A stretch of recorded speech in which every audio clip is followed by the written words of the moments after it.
Good evening.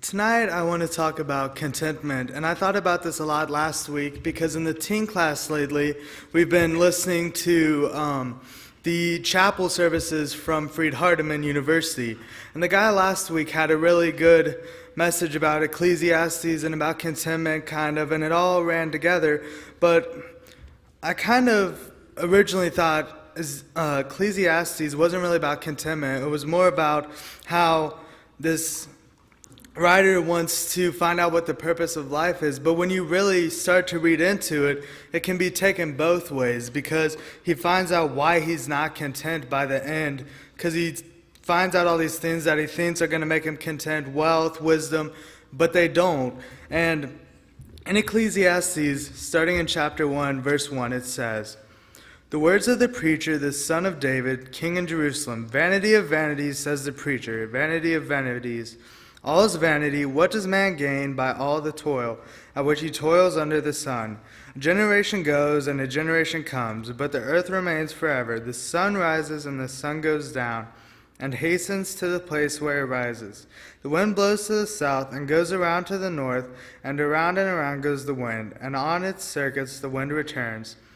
All streams run to the sea, but the sea is not full to the place where the streams flow. There they flow again. All things are full of weariness, and man cannot utter it. The eye is not satisfied with seeing, nor the ear filled with hearing. What has been it, what will be, and what has been done is what will be done. And there is nothing new under the sun. Is there a thing of which it is said, see, this is now? It has been already in the age before us. There is no remembrance of former things, nor will there be any remembrance of later things yet to be among those who come after." So he's going through life and he realizes there's no purpose. Why am I here? And throughout the book, he starts to realize different things that are wrong in his life. And then we get to the end of Ecclesiastes. And the last two verses kind of sum up what he feels is the purpose of life, what makes him content in life. And that's Ecclesiastes 12, starting in verse 13 through 14. And it says, "The end of the matter, all has been heard. Fear God and keep his commandments, for this is the whole duty of man. For God will bring every deed into judgment with every secret thing, whether good or evil."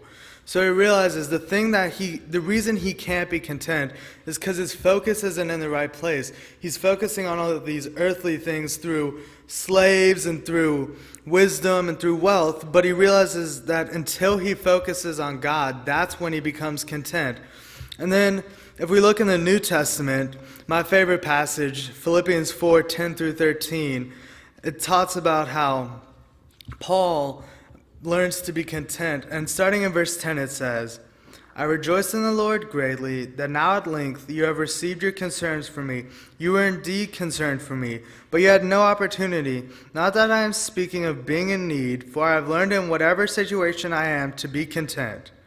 I know how to be brought low, and I know how to be abound. In any and every circumstance I have learned the secret of facing plenty and hunger, abundance and need.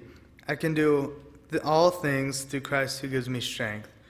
So he gets the idea here that until he realizes that Christ has to be that foundation that keeps him content, he can't be content.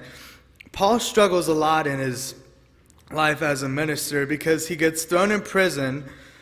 He has all these struggles in his personal life, plus he has to point out the struggles of the churches he's going to and try and help them understand why they're doing stuff wrong.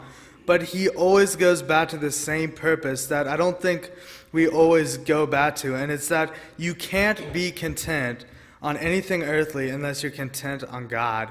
And we see that in both Solomon and Ecclesiastes. He focuses on how later he realizes through all this struggle that he has to be content. And after that, he's content. And he realizes that being the wisest man on earth meant nothing to him unless he had the content that God gave him, and Paul the same way.